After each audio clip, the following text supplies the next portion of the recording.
You all the all love great kosher food. exactly.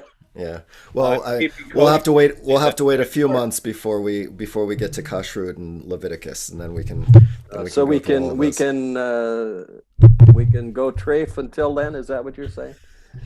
Well, the beauty of Reform Judaism, choice. So we there's no judgment here. All right, we're going to get started. Welcome everyone. It's nice to have you here for our weekly Parshat Hashavua, our weekly Torah study. Just a few protocol things. We're in the meeting format, so some of you we can see you, some of you we can't. That's totally up to you. You can go in and out as you wish, though I would ask that you would please remain muted until the point where we get to questions and conversation, and then you could either literally raise your hand or you can use the chat function as we're talking to include your question, or you can virtually raise your hand, whatever it may be. So there'll definitely be some give and take and some conversation. But until then, if you could remain muted, just because not only can it throw me off, but it can throw other people off as well. And so we're going to get started. We have to start with, of course, the blessing for engaging in the study of Torah. So feel free to say it to yourself, since you're muted, but I will do it on behalf of all of us. So Baruch Atah Adonai Eloheinu melech haolam asher kidishanu b'mitzvotav v'tzivanu la'asok b'divrei Torah. Praised are you, Adonai, our God, ruler of the universe, who commands us to engage in the study of Torah. All right, so we are the second Torah portion of the Torah. That's what we're starting with today. And so we have to start, since it is the story of Noah's Ark, with this wonderful, great little piece. Oh crap, was that today? A bad day is all about perspective. So a nice little comic for today, and that's why the dinosaurs are no longer with us. They missed the boat. But today we are going to talk about Noach, and we're going to talk. There's so much in this Torah portion. There's so much happening in the story of Noah. As I was thinking about and preparing for today, I was just overwhelmed with all the directions that we could go. So I might be a little frenetic in terms of what we talk about, but there are a couple of main themes that I want us to focus on in the hour that we have together. So I want us to begin right in the very beginning of this Torah portion with Noah himself. Who is this man? And how does our tradition understand his role and his responsibilities and his righteousness? So I have a sheet that I want us to look at and kind of going to use as our text study today.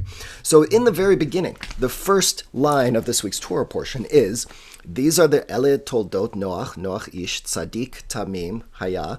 Okay, these are the descendants of Noah. Noah was a righteous man. He was blameless in his generation. Noah walked with God. This is how we're kicking off the story of Noah before we get to the ark, and everything he does there. But we learn a lot from these couple of sentences here, right? Noah was a righteous man. He was a tzaddik, if you look at the Hebrew there. He was blameless in his generation. Noah walked with God.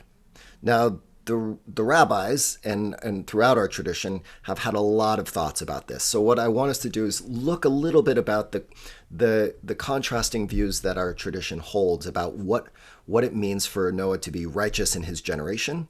And then we'll also look at some other themes. I'll also want to make sure we spend a little bit time after we talk about Noah about his character and what he does when we get out of the ark at the end, because I think that part of the story is so significant. Okay, so we have here, I want to just start by going through some of the interpretations of what does it mean? What is this that he was righteous in his generation? Because of course, as we know, Torah has no superfluous words, so every word matters here. So what does it mean that he was a righteous man and blameless in his generation? Why not just say he was a righteous man? So the Talmud already begins a discussion about this and says Rabbi Yochanan taught that Noah was considered righteous in his generation, but would not have been considered righteous in other generations. Reish Lakish maintained that if even in his generation Noah was able to be righteous, then he certainly would have been righteous in other generations. Already now we have two views. Reish Lakish saying, if he was righteous in this generation, he probably would have been righteous. He would have been a tzaddik. Think about what a tzaddik is. It's a person of moral character. But Rabbi Yochanan said, well, he's righteous in his generation, but if you took him out of the time in which he was living, he wouldn't have been righteous in another time. Rabbi Hanina compared Rabbi Yochanan's view of Noah to a barrel of wine lying in a vault of acid. In its place, its aroma is fragrant compared to that of the acid. Elsewhere, its aroma would not be considered fragrant. Right? So Rabbi Hanina is saying, think of it as though he was a barrel of wine, which, by the way, is a link to what we're going to talk about a little later, this idea of wine, lying in a vault of acid. So if you're comparing wine to acid, of course, the wine's going to be more fragrant. But if you take that wine somewhere else, it's not going to be as fragrant. So Rabbi Oshaya compared Reish Lakish's view of Noah to a vial of spikenard oil lying amidst refuse. If it is fragrant where it is, how much more so it would be among spices, right? Again, the opposite view. Rabbi Oshaya is looking at this idea, well, if it's this smelling oil amidst poo, and it's fragrant there, how much more is it going to be fragrant among spices? Okay, so we're already getting this idea and this conflict that we have to try and deal with this idea of Noah's character. Is he a righteous person for what he is about to do? Because in a universal way that would be applicable no matter what time he lives in? Or is he a righteous and his character is limited to the time in which he lives? Now, of course, this is interesting not just because we're talking about Noah, but what does it mean for us to think about ourselves, the leaders in our country and around the world? Legacy. How do we understand? Are we fitting? Are we trying to be universal in our righteousness? Are we trying to just fit in to what we can do right now in our time period? How do we judge people and their character? Do we judge them purely in the environment in which they are currently in? Or do we have to take a broader view, and therefore the way in which we define someone's moral character is broader than their current circumstances? So this is the debate that seems to be existing already in the Talmud. So then they kind of goes on a little more with this idea of the barrel of wine. Rabbi Yehuda said in his generation, he was considered a righteous man, but if he would lived in the generation of Moses or in the generation of Samuel, then he wouldn't have been considered a righteous man. In a market full of blind people, the one-eyed man is called clear-sighted. All right, so that perspective, and I love the imagery that they're using here. So if we were to compare Moses, of course, compare Noah to Moses or Samuel, well, there's no comparison. I mean, he wouldn't be considered righteous at all compared to those people. But when you have one eye and you are in a market with blind people, then you're good to go. There's a story of an individual who opened up one barrel of wine and found it had turned to vinegar. This same thing with the second barrel. The third barrel he found to be only sour, and so he took it. And the other said to him, "That barrel is sour." And he answered back, "Is there any better?" In other words, look, this is as good as it's going to get. We might as well be okay with the people who are leading us and who are righteous in this moment. Stop trying to compare it to other times, because we are right now in this moment. Okay, and already, given the fact that we had the debate last night, we are in a time where we're thinking about leadership. This is really talking about, how do we look to our leaders? Are we looking at them and judging them in the current specific time period right now, or do we have to judge them in a broader view? Rabbi Nehemiah said if he was considered a righteous man within his own generation, then surely he would have been considered a righteous man had he lived in the generation of Moses or Samuel. Again, this idea that if you can be a righteous person now, then you're probably more universally going to fit in terms of your moral character at any point in history. This can be compared to a tightly closed flask of expensive perfume placed within a graveyard that still produced a pleasant smell. If it was outside the graveyard, it would produce a smell that much better. This could also be compared to a virgin that frequented a marketplace of prostitutes, and she didn't receive a bad name. How much more so if she was among better company? All right, amazing. Partly I wanted to share this stuff with you. This is from a Midrash, is just because it's hilarious almost, the kinds of imagery that they're using. But of course, you have to imagine they're also using imagery and stories that people of that time could relate to. Okay, so let's just skip ahead. Now, we have another thing here from the Zohar that I wanted to share with you, which I think is a really interesting point. When Noah, on leaving the ark, saw the destruction wrought on the world, he began to weep, saying, "Lord of the world, you are merciful. Why have you not pitied your children?" God answered him, "Foolish shepherd, now you implore my clemency? Had you done so when I announced to you the flood, it would not have come to pass. You knew that you would be rescued and therefore did not care for others, yet now you pray." All right, so here we're having a critique of Noah that, and I think this is something that we can all relate to. This idea that it's so much easier sometimes to fault someone or to place blame after the fact, and to be once we have gotten to the other side of an issue, to then be critical. But here the comment is, well, Noah, you just kind of went along with this, and then only afterwards are you suggesting, oh my gosh, how did this happen? Right? The idea that it can be easy for us to kind of feel as though we are blameless or that we are not responsible in the presence of some issue, and that afterwards, we can be the kind of I forget the phrase, the quarterback, who looks back and sees something and then can be critical. But that is one of the critiques of Noah. Well, this is one of the things that has always challenged me with Noah. Noah, and actually this is the story that led me in college when I was taking an Intro to Judaism class to go to my professor, who is a phenomenal professor, and she is a phenomenal scholar. Her name's Deborah Lipstadt. She's a Holocaust expert. I was at Emory University. We were studying the story, and we had just talked about free will and everything that we learned about last week about Adam and Eve and the fact that they gained the most basic and fundamental Jewish quality that we have given to all humans, which is this idea of free will, that we have choice. And here we have Noah, who is told by God, the world is about to be destroyed. I want you to build an ark. And what does he do? He doesn't ask any questions. He doesn't come to God and say, well, what about all these other people? What about my extended family? No questions whatsoever. He just builds that ark, takes the animals, follows directions exactly as he's told. And yes, he is saved. But that's why we're having this debate among the rabbis about his righteousness. Because if we were to compare him to some of our other leaders, then we don't find him to be as righteous. So now let's look at the first Jew, the first monotheist that we have, who's coming up very soon, which is Avram. Why would Noah be the first Jew, right? He's the one who saves the entire world. I mean, in a sense, he saves his family, he saves the animals. He's the one who's able to restart the entire world after everyone has been so terrible to one another. How incredible of him to have the fortitude to be able to build that ark, to maintain composure when you imagine when we're kids, we imagine the story of Noah's Ark with the two giraffes' heads sticking out the top. We imagine they're floating on this pristine water. Everything's going fine.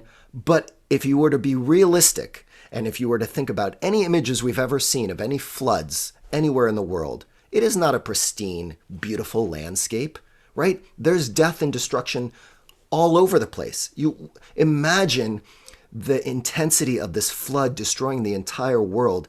Noah would be floating in that ark with all of those animals, looking out, not at beautiful, pristine water at all, but of mucky, murky water with bloated dead bodies and dead animals floating all over the place, right? I mean, that is the image that I have learned as an adult to try and understand when we hear the Noah story.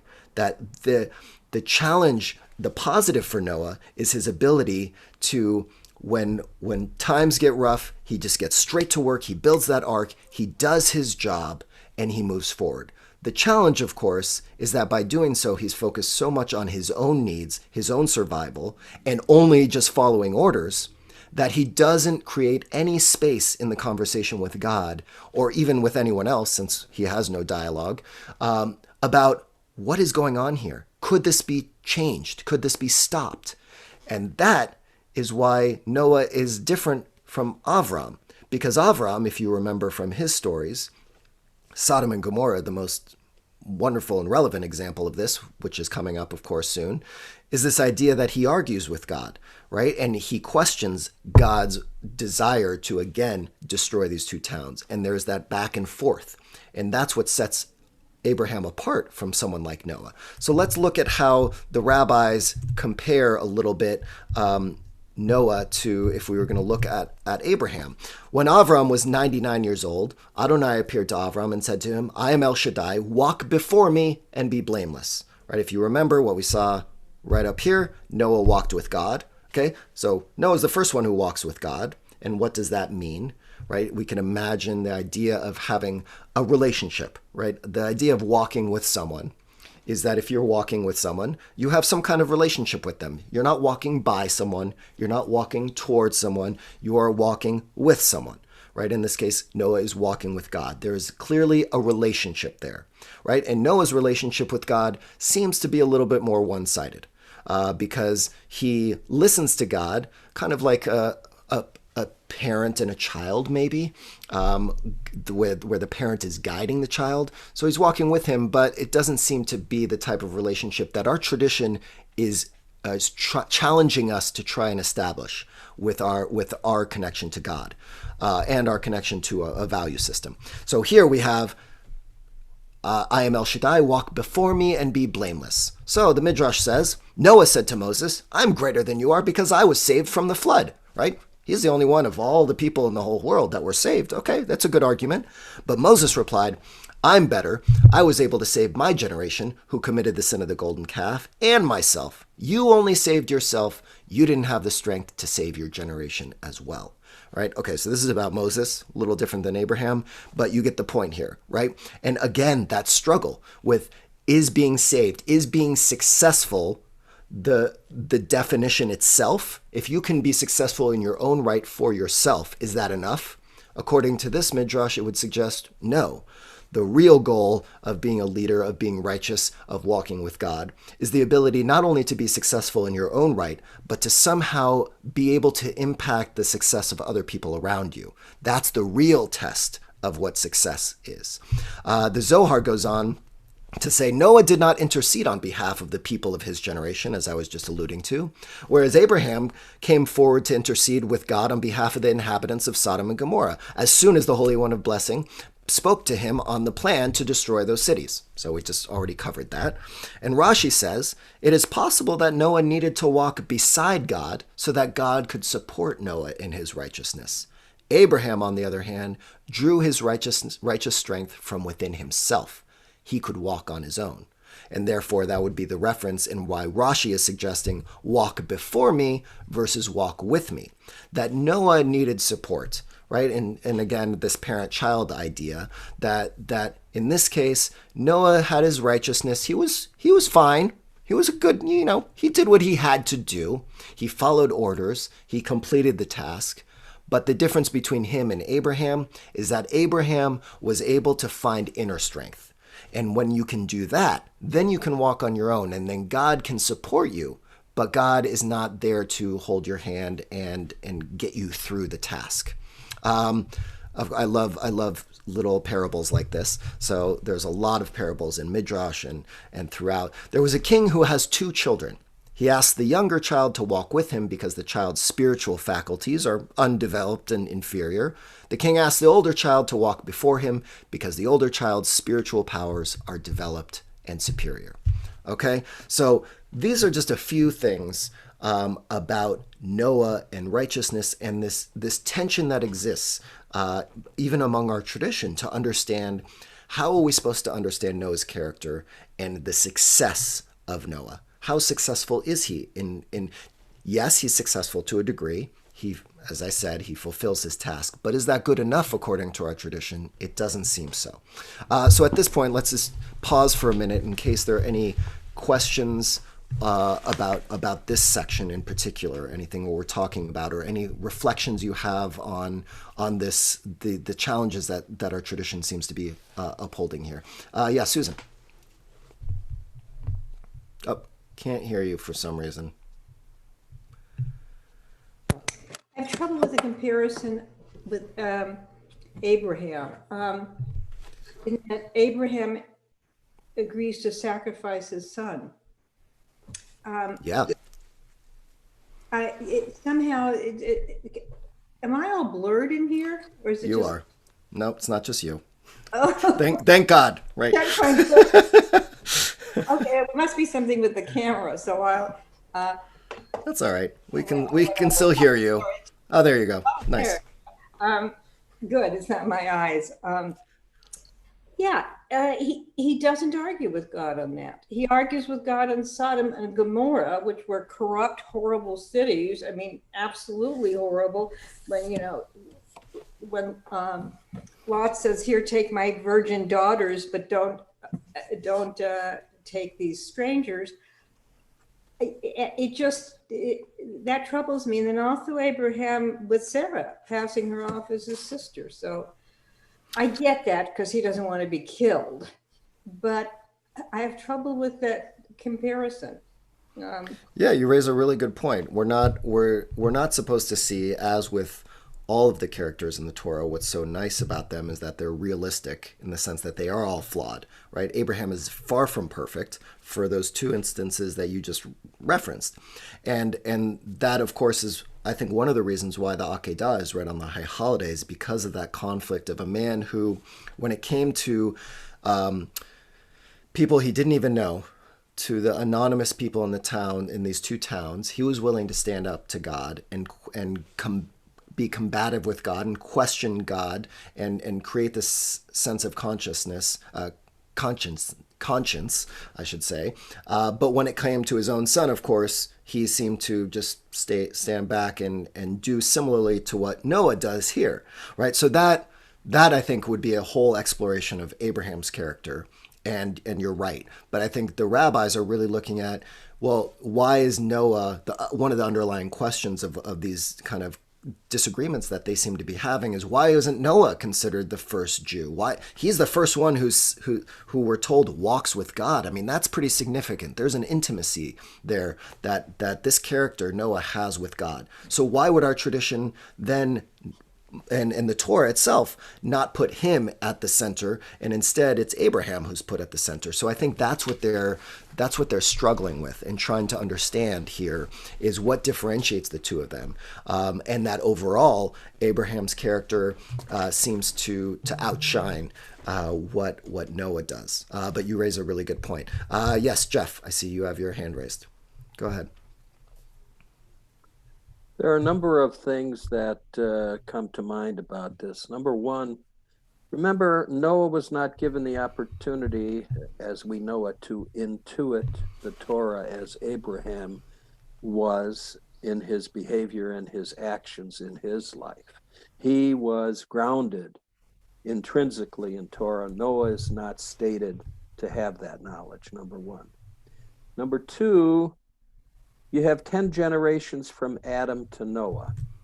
And in essence, is the entire flood a problem of God himself, the absentee landlord, the no way involvement with the people so that their choices become totally evil, and he's forced to make a guilt judgment to destroy this people out of his own sense of lack of responsibility to his people.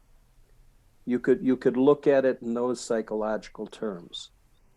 And once the decision is made early, God as a character develops midot and the other things as we describe him as we go through. But at this point, he's rigid. His judgments are irrevocable. Later, he can be negotiated by Moses, by Abraham.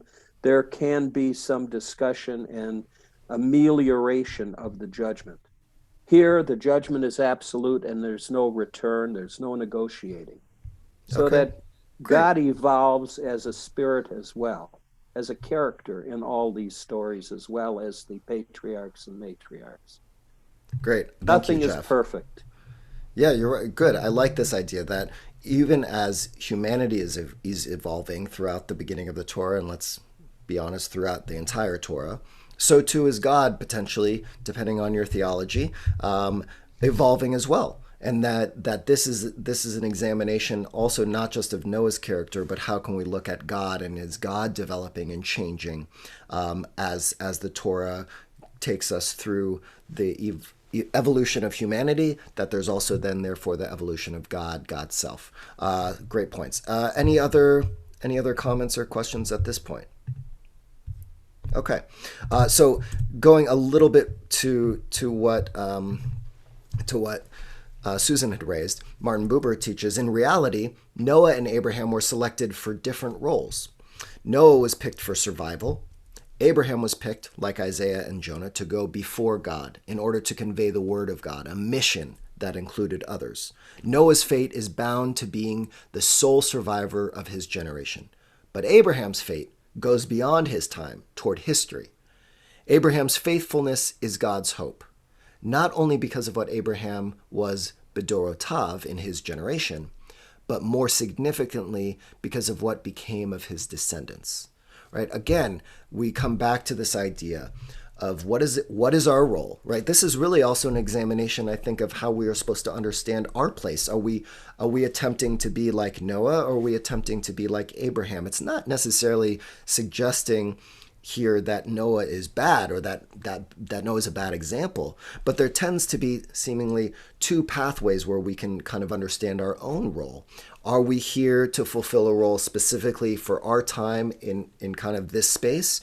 Are we trying to set something up for people beyond ourselves that will last beyond our life? And that is something that we probably can imagine is something that we kind of go back and forth with throughout our lives and throughout how we define success and how we define the success of others, right? And part of this is, as the rabbis are looking at Noah from the outside and comparing him to Abraham, so too do we compare people all the time. We compare just success and failure of people, right? You can even go, again, if we look at last night, the fact that commentators are about who won the debate, right? In its essence, the idea of a winner or a loser. What does it mean to be successful or to fail at a debate, right? These are things that kind of are part of our culture, part of the ways in which we try and understand how we are going to measure success. And the rabbis are struggling with that also, because it's not that Noah did something wrong. He did the right thing. He did exactly what God said. And yet there's something missing from what Noah did, or what he didn't do, or actually in a way, not even an overt sign of his failure, so to speak, or his lack of character. It's almost as though it's because he didn't look more broadly. And that our tradition is, I think, with this story, trying to push us to not only be like Abraham in the sense of we have to question things when we see injustice or the fact that something destructive might happen around us. We can't just sit back and follow orders, so to speak. We have to question that. We have to figure out what's going on. We also, at the same time, the story seems to be teaching us, well, you have to look beyond your own success. You have to look beyond even your own lifetime. As challenging as that may be, because, I mean, let's be honest, even today, these days, we're really just trying to make it through. It's really about how do we just survive, so to speak. But our tradition wants to push us, and to really, even in the midst of us trying to survive, however you want to define that, it's always about, can you keep looking even further ahead? So far ahead that you're looking at things that you're not even going to be a part of, right? The famous story in the Talmud about the man who plants a tree, and he's not going to be around when that tree bears fruit. And it's really, he's planting it for the next generation, right? That's the idea that seems to be already seeping into our tradition right here in the story of Noah. Okay, so I want to get now to another piece of this story that has always troubled me. And that is what happens at the end of the story of the ark, right? So once Noah, he's righteous, he builds the ark, he follows all of God's commands. If we were to spend a little bit more time, it would really require us to have an entire session specifically just on biblical scholarship. But as I mentioned maybe it was last week when I taught a session for one of our other classes about Torah, I alluded to the fact that if you look at the story of the flood, there seems to be two authors who are interspersed together and woven together in the story itself. And the book Who Wrote the Bible offers that. And if anyone wants those pages, I'm happy to send you an email with the PDF where you can see the bold versus the regular font of these two stories that seem to be interwoven. So we have also in the story of Noah the fact that we have multiple voices that are coming together, that our tradition, if you want to look at it from a historical perspective, is already showing hints similar to if you were to look at the creation stories, because there are two creation stories, right? We have 6 days of creation, God rests on the seventh, and then the next story is the fact that God creates Adam and later creates Eve, which is a contradiction to what happens in the first version in chapter 1, where male and female are created in God's image at the same time. So we have that. We then, of course, have the follow-up here with Noah's Ark, the idea that we have to understand that understanding and reading Torah is supposed to be done with detail, and we're supposed to look at the minutia.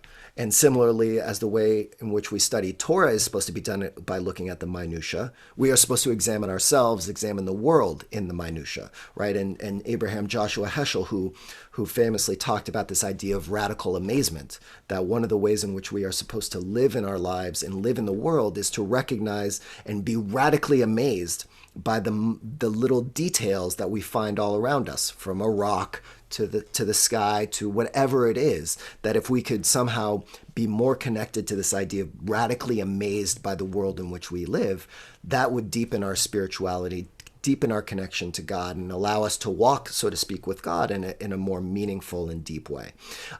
So we have this the ark and the story of the flood itself, but then what we have happen is that we have the end. Noah has to decide, well, what's going to happen when we get to the ground and we land, right? When all this water disperses and we have the opportunity to start again. And what Noah does in the very beginning is really troubling. And I actually think is one of the challenges that is raised by the rabbis and what they see as happening as a challenge to Noah's character. Well, the first thing he does is he offers a sacrifice to God, right? Which in itself is interesting because he just saved these animals and now he's sacrificing some of them to God. And of course, historically, that makes sense. That was the way, as we know, in which Jews and other people at the time did connect with God, was this idea of sacrifice. And when we get to the book of Leviticus, we'll learn all about that. But right after that, he does something really interesting, right? He plants a vineyard and he grows grapes. He's the first vintner. And he gets blitzed out of his mind. So drunk, he passes out naked in his tent, right? And to me, this is a really important key piece that's related to what I was saying earlier about the idea that we can't imagine the pristine water that Noah was floating on when he was in that ark. We have to imagine that the scene of Noah's Ark is one of destruction, despair, putrid smells, like terrible. And this man is on this boat with his family and with all these smelly animals. And he's not only does he have to deal with that, but when he looks out of the window, so to speak, it's not like he has some respite from all that. In fact, he's just reminded about all the things that were destroyed and the things that he couldn't save, right? And think about for us and about the psychological impact of those times in our lives where we have felt like we've kind of been on an ark and we've looked out around us and we've seen things that don't bring us joy, but actually kind of heighten our anxiety, add to our stress, make us feel like we're alone. This is another key, I think, psychological piece that we're supposed to get from the story of Noah.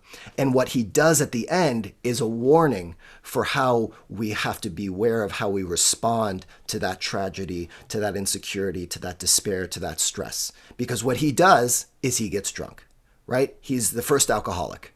And right here in the very beginning of the Torah, we have someone who doesn't have a healthy way of dealing with the challenges in their life. Yes, he went through trauma, but the way in which he deals with that is one in which he tries to remove himself from the reality of the world in which he's living. And instead of figuring out how to rebuild that world and rebuild himself, and we have to understand, of course, I mean, he's been through, you can imagine horrible things, but he deals with it by getting drunk. And then his sons have to go, and there's a little bit of a conflict of how one son sees his father passed out in the tent and goes and tells the other sons. And then those two other sons have to come in, and they walk backwards so they don't see their father's nakedness, and they cover him up. And then when Noah wakes up, he's very upset at his sons, but he's mostly upset at the son who initially saw him and found him and didn't do anything about it, and instead went to his brothers. Right? So not only does Noah set up a failed solution of how we deal with problems, but then his sons seem to also have this challenge of, well, when you are faced with something that you see that makes you feel uncomfortable, you have two ways of dealing with that. The first is his first son, who walks away and tries to get someone else to deal with it because of his discomfort. And the other two sons who walk in, figure out a way of handling the situation and bringing calm and peace to it. But there's a lot going on there. And I've always been troubled by this idea of Noah. And I think it's a real warning to us to be very careful about how we respond to tragedy and trauma. And the rabbis take they have a fun story about this that I want to share with you, and then we'll take comments and questions.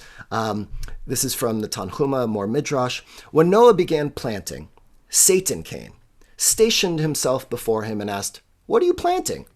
Noah said, "A vineyard." Satan, "What is its nature?"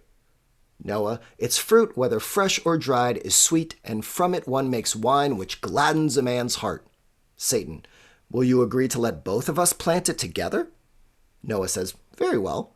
So what did Satan do? He brought a new lamb and slaughtered it over a vine. After that, he brought a lion, which he likewise slaughtered. Then a monkey, which he also slaughtered over it. Finally, a pig, which he again slaughtered over that vine. And with the blood that dripped from them, he watered the vineyard. The charade was Satan's way of saying that when a man drinks 1 cup of wine, he acts like a ewe lamb, humble and meek. When he drinks 2, he immediately believes himself to be as strong as a lion and proceeds to brag mightily, saying, "Who is like me?" When he drinks 3 or 4 cups, he immediately becomes like a monkey, hopping about, giggling and uttering obscenities in public without realizing what he is doing. And finally, when he becomes blind drunk, he is like a pig, wallowing in mire and coming to rest among refuse. All the above befell Noah.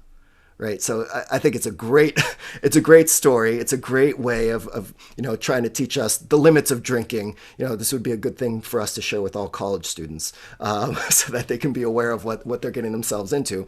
But also, it's a story about the idea of limiting oneself, and also the fact that Noah fell into the trap of being like all of those animals and using wine to try and mute the challenges that were going on in his own life and in his own mind. And I think it's a really important story that, of course, we don't teach our children about. I started teaching teenagers about this story because I think it's really important, and it's not just about alcohol. It's about overconsumption of anything, and it's also about losing yourself in something in an attempt to really blind yourself to the reality and to really go through a healthy process of repair. So at this point, any questions? I know Jeff has his hand up. Anyone else? No? Okay. Go ahead, Jeff. I'm going to combine 2 thoughts here. One in the comparison between Noah and Abraham, and 2, the end point of Abraham and the consequences. The greatest difference between Noah and Abraham is that Abraham has the Torah intrinsic within him, and the one thing that he does is from the Ve'ahavta. He teaches his children. Noah is not involved in educating his family, in teaching any evidence of righteousness to his family. And this is reflected in what happens to the world when Noah expels his children after this drunken debacle. The children are untrained, are unlearned in righteousness, and the world is more or less fated again to failure because there is no extended education of the people. And the story ends with these children going out and repopulating the world, but without a righteousness code. There's no mention of Noah being capable of transmitting any of the righteousness that Torah would represent, and does not train his children. And that was one of the great failures, I think, in why the world never evolves and why this problem is repetitive and returns. That and also, I would say, chance. Yeah, and also a part of maybe why his righteousness is limited, because one of the most important things that our tradition teaches is that what we learn in our life, and not just Torah specifically, the 5 books and what we find in our own tradition, but the Torah of our lives, right? When we have a bar bat mitzvah and we pass the Torah down from generation to generation, it's not just that we're passing down the values and the stories of those 5 books. What we're passing down is the Torah of that family's history and and the family's teachings, right? That's what's being put into the arms of that 13-year-old. And that when we say, and God willing, one day you're going to be able to pass that down to the next generation, we are talking about the Torah in its entirety, right? And so maybe, as Jeff, you're pointing out, is that one of the failures that Noah has is his inability to take the knowledge and all the things that he's seen, because he's seen a lot and he's walked with God. He's been intimate. He's seen the destruction of the world and also been a part of rebuilding it. And yet, if he can't pass that down and the knowledge down to the next generation, he's limited. And that we have a responsibility, as our tradition seems to be teaching, to make sure that the life that we are living, the Torah of our lives, is extended beyond our life. And that it's incumbent upon us to do that. And we've failed, Jewishly almost, if we haven't figured out a way to do that. And that we have to find ways of, and that's not just one way of doing it. It's not just writing it down, right? But it is sharing the stories. It's the same way why it's important that we share memories of those who are no longer with us. I was just talking to a father of elementary and preschool students yesterday. He called me because his son was starting to ask questions about death. And he wanted to talk about that and how he should be talking to his son about that. And we had a wonderful discussion, and he talked about one of the things that he's done in these conversations about death with his young sons is to reference some of the family members and even the grandfather's dog, who was like a part of their family, and brought stories of those people and that animal into the conversation with his children. And I told him, that's amazing. Not only are you teaching them about, he had some wonderful ways in which he was teaching his children about the concept of death, but he said, you're also teaching them that we keep people alive by sharing the stories of them, even when they're no longer with us, right? And so just as we do that from past generations, we have a responsibility to bring that to the next generation. Great. And Jeff, you had one more comment? When you talked about Deuteronomy, in the last chapter, you're talking about writing your own Torah. And what this discussion reflects is you can relate the Torah of your life and how to live it by your actions and modeling your behavior to your children. It doesn't have to be a written document, as long as there's an element of the medot of your life being demonstrated to your children. And that's how we should learn Torah. Great. Thank you. Thank you for that.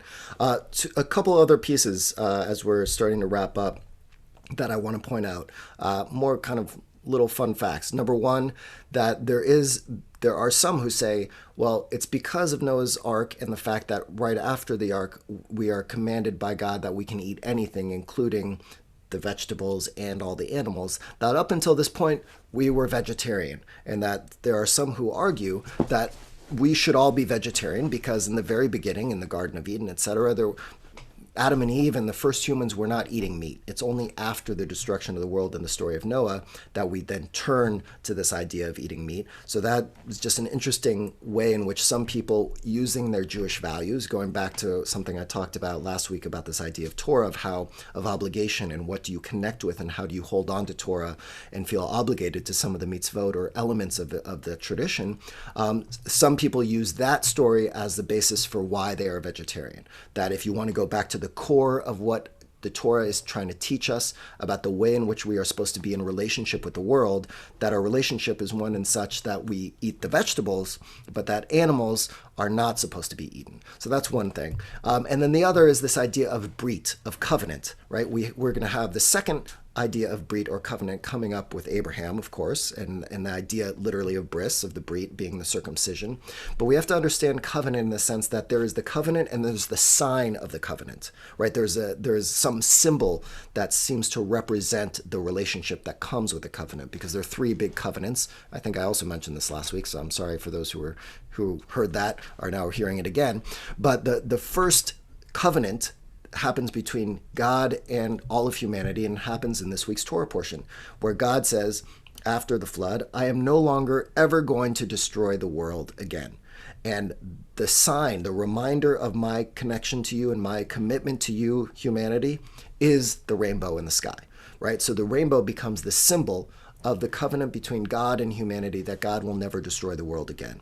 Then later on, we'll get the second covenant, which is the covenant between God and Abraham and his descendants. And the sign of that covenant is circumcision, right? And then later on, when we get to Exodus, we'll have the third covenant, which is Sinai and the Ten Commandments.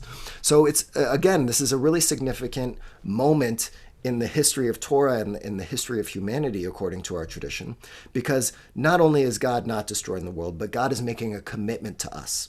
Right. And so we have to understand it's not only in our tradition the idea that we make commitments to God, but that God also has this relationship where not only can we walk with God, but that God sometimes makes commitments to us. And that I think is supposed to be something that is supposed to give us some sense of relief and comfort, that there are boundaries to the chaos of the world, right? And there are not many boundaries, because we know the world can be extremely chaotic, but that at least according to our tradition, God is not going to destroy the world again. We don't have to worry about that. We, of course, have to worry about the fact that we may destroy the world, right? So now it's on us, as this Torah portion also teaches, that it's not just up to one man to be able to save the world. That happened once. But no longer are we living in a world where we can rely on one individual to save all of humanity, that it's a group effort, right? And then we see throughout the rest of the Torah, and especially throughout the rest of Genesis, that we continue to build the pillars of people who are responsible for maintaining and making this world a better place, right? That's why we have the forefathers and the foremothers and all the characters who come with them, is to show that we are building to get to finally the story of Exodus, where we make that transition from a people who are enslaved, who have been led, to finally being a people who can lead themselves and come into a new world and a new perspective of the world. Okay. Jeff has spoken a lot, so I want to give other people a chance if there's anyone else. Susan, go ahead, Susan.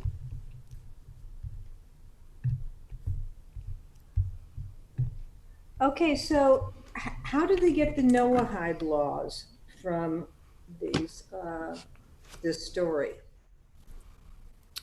How do they get the Noahide laws from the story? Yeah, because there wasn't blasphemy or adultery or murder or robbery. It came to my mind when you talked about vegetarianism, because one of the laws, the sixth, is not to eat the flesh of a living animal, which is like really disgusting. So how do the rabbis come up with that? That these are the seven Noahide laws? Good question. I don't know. I don't know the exact answer to that. I could do some research. No, don't apologize. I'm perfectly fine saying I don't know the answer to something. Actually, it's nice sometimes to not know the answer, because then it gives me yet another thing that I can go explore. My off the cuff answer would probably be similar to a lot of the other things that the rabbis do, is they take elements of the story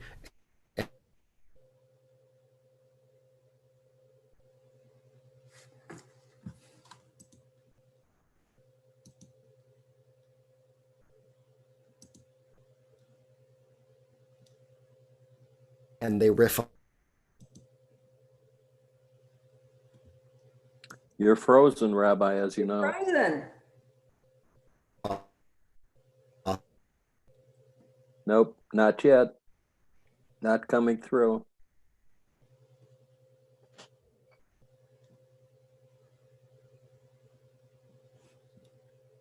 Is Dawn on this call?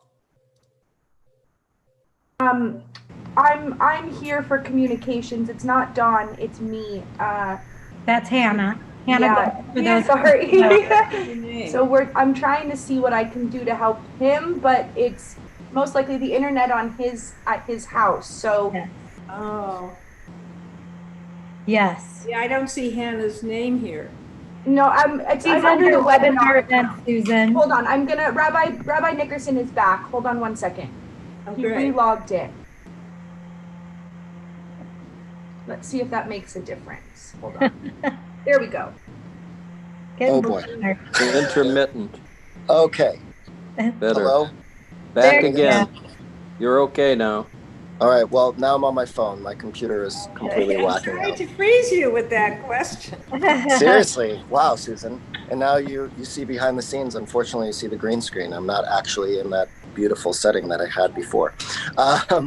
But to briefly, I think, like I was saying, I think like many things, the rabbis take this idea and they riff off of it, and they come up with other elements from other pieces of Torah that they infuse into this idea of these laws that should apply to all of humanity, right? Not just to the Jews themselves, but that there are some universal things that we should be keeping in mind as humans in terms of how we interact with the world. So I hope that helps a little. Rabbi, one question, if I may. Yeah. You know, the concept of the covenant being a rainbow. In a world without people and without a covenantal thing like the Brit, the rainbow seems to me to be a constant. In the world, there's always a rainbow somewhere because it's water, and everything in the story of the Torah relates to water from its very beginning, the separation of the waters. And this is more or less a universal reminder to God of his promise not to destroy the world again. Great. Yes, I agree.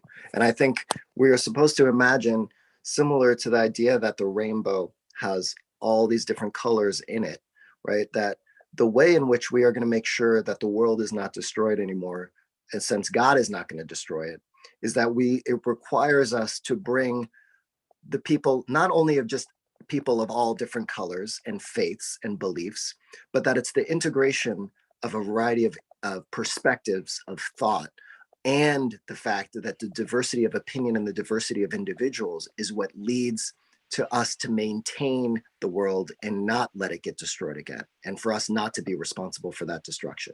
So I think there are many ways in which we can see the rainbow as a really hopeful sign that despite all the challenges that Noah faces, despite the limits potentially of his righteousness, despite the fact that of his kind of failed attempt to deal with the challenges in his life, right? The fact that he gets drunk and uses alcohol as an excuse, or not as an excuse, but kind of as a way of removing himself from the real challenges, that the rainbow can really remind us that we should have hope, and that there is the opportunity for us to continue to maintain this world and continue to build it, and that we look towards not only our success in this moment and in our own lives, but we have a responsibility to look beyond our own lives, as the rabbis seem to be teaching us. That true success in our tradition is looking beyond our own success into the success of others and the rest of the world. So with that, thank you for joining me. I'm sorry for the glitch. I'm glad I was able to get Rabbi, back. what about the end of the story?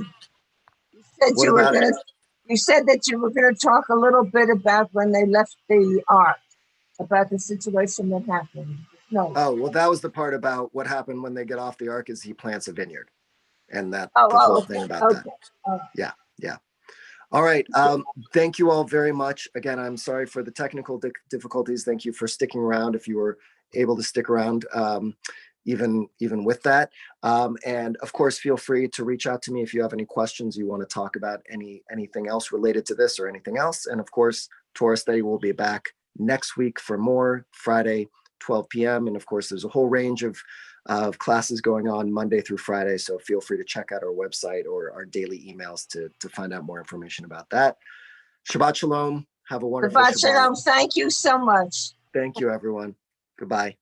And you. thank you, Hannah, behind the scenes, for all your help as well.